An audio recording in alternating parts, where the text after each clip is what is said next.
L'incident d'aujourd'hui a profondément impacté ma vie. Il m'a fait reconsidérer plusieurs choses. C'était un message de Dieu que je pense avoir bien compris. Si je devais donner un nom à l'histoire d'aujourd'hui, je l'appellerais un terrain glissant. Un statut Facebook sur la manière dont j'ai failli me perdre en voulant être trop malin. Voilà comment ça s'est passé, le terrain glissant.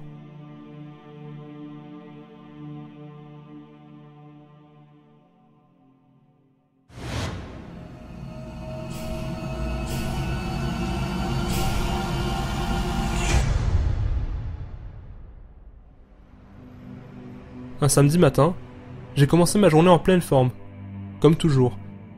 Je pensais que je passerais un bon week-end après une longue semaine de travail acharné. Donc après quelques activités banales, j'ai décidé de prendre un bon bain, de me détendre et de me relaxer. Comme à mon habitude, j'ai voulu tuer le temps en attendant que la baignoire se remplisse. Mais subhanallah, cette fois un ami m'a appelé. Et on a discuté jusqu'à ce que j'en oublie la baignoire.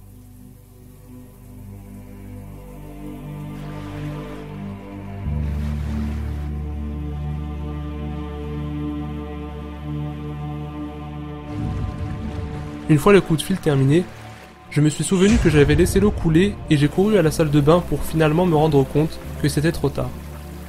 J'ai compris que j'allais avoir de sérieux problèmes, mais je n'avais pas d'autre choix que d'appeler l'administration. Une question me préoccupe, comment vais-je payer les dégâts? Je savais que mon honnêteté, pour le coup, me coûterait cher.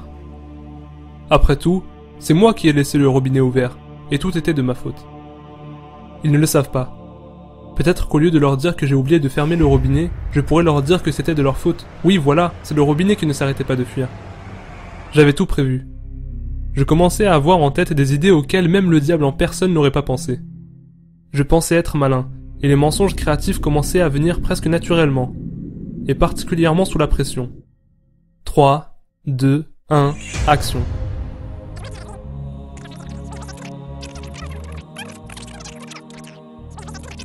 J'avais complètement changé le scénario. J'ai commencé à leur créer des revendications, et je les ai même menacés de les poursuivre en justice. Ce n'est pas la première fois. J'ai déjà manipulé des situations, trompé le monde. J'allais toujours plus loin, m'impressionnant moi-même. J'ai harcelé les employés et les ouvriers de la banque, de la compagnie d'assurance, le département d'aide financière à l'école, les caissiers des magasins. Je veux dire, le client est toujours roi, n'est-ce pas? Je sais exactement comment jouer ce jeu. J'avais tout planifié. De l'expression faciale au ton de ma voix.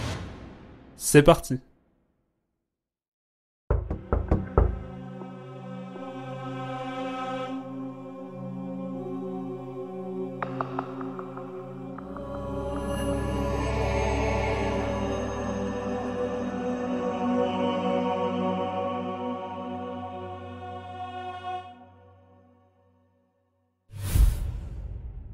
Tu sais quoi, je suis vraiment désolé.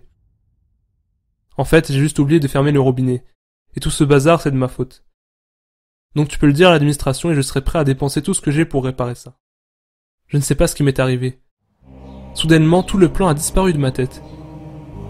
Et j'ai perdu mes mots. Mais j'ai été frappé par les mots d'Allah. Ya ayyuhalladhina amanu taqullaha wa kunu ma'as sadiqin. Ô vous qui croyez, craignez Allah et soyez parmi les véridiques. Quand j'ai lu à son sujet, je l'ai trouvé véridique dans la mesure où même ses ennemis lui faisaient confiance. Ça en dit long sur ta personnalité quand tes ennemis qui t'accusent de toutes sortes de choses n'oseraient jamais douter de ton honnêteté. La véracité mène à la droiture, disait-il. Et la droiture mène au paradis.